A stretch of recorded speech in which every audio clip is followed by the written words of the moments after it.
Hi ಎಲ್ರಿಗೂ ನಮಸ್ಕಾರ. Present scenario ಏನು ನಡೀತಿದೆ ಅಂತ ನಿಮ್ಮೆಲ್ರಿಗೂ ಗೊತ್ತಿದೆ. ಎಲ್ರಿಗೂ ತುಂಬಾ ಡಿಸ್ಟರ್ಬ್ ಆಗಿದೆ. ಇಲ್ಲಿ ನಾನು ಯಾರಿಗೂ ಸಪೋರ್ಟ್ ಮಾಡೋದಕ್ಕೆ ಬಂದಿಲ್ಲ.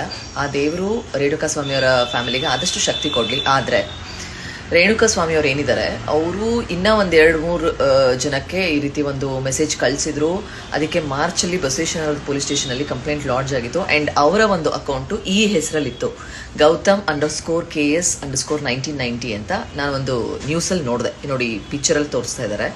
ಈ ಒಂದು ಅಕೌಂಟಲ್ಲಿ ಅದೇ ರೀತಿಯ ಒಂದು ಅಬ್ಸೀನ್ ಮೆಸೇಜಸ್ಗಳನ್ನ ಇನ್ನೂ ಒಂದಷ್ಟು ಜನಕ್ಕೆ ಕಳಿಸಿದ್ರು ಅಂತ. ಸೊ ನನಗೆ ಏನೋ ಒಂದು ಡೌಟ್ ಇತ್ತು, ಯಾಕಂದರೆ ಆ ರೀತಿ ಒಂದು ಮೆಸೇಜಸ್ ಬಂದಾಗ ನಾನು ಸ್ಟೋರಿಯಲ್ಲಿ ಶೇರ್ ಮಾಡಿದ್ರೆ ಈ ರೀತಿ ಮಾಡಿದ್ದಾರೆ ಅಂತ ವೈಲೇಷನ್ ಆಗುತ್ತೆ. ಸೊ ಆ ರೀತಿ ಒಂದು ನನಗೆ ಡಿಕ್ ಪಿಕ್ಚರ್ಸ್ ಆಗಲಿ ಅಥವಾ ನ್ಯೂಡ್ ಪಿಕ್ಚರ್ಸ್ ಆಗಲಿ ಮ್ಯಾಸ್ಟರ್ಬೇಷನ್ ವಿಡಿಯೋಸ್ ಆಗಲಿ ಬಂದರೆ ನಾನು ಇಮಿಡಿಯೇಟಾಗಿ ಆ ಅಕೌಂಟ್ನ ಬ್ಲಾಕ್ ಮಾಡ್ತೀನಿ. ಸೊ ನನಗೆ ಈ ಒಂದು ಅಕೌಂಟ್ ನೋಡಿದಾಗ ಇದು ಅಕೌಂಟ್ ಎಲ್ಲೋ ನೋಡಿದ್ದೀನಿ ಅನ್ನೋ ಥರ ನೆನಪು ಬಂತು. ನನ್ನ ಬ್ಲಾಕ್ ಲಿಸ್ಟಲ್ಲಿ ಹೋಗಿ ಚೆಕ್ ಮಾಡಿದಾಗ ನನ್ನ ಬ್ಲಾಕ್ ಲಿಸ್ಟಲ್ಲಿ ಅವ್ರ ಅಕೌಂಟ್ ಇದೆ.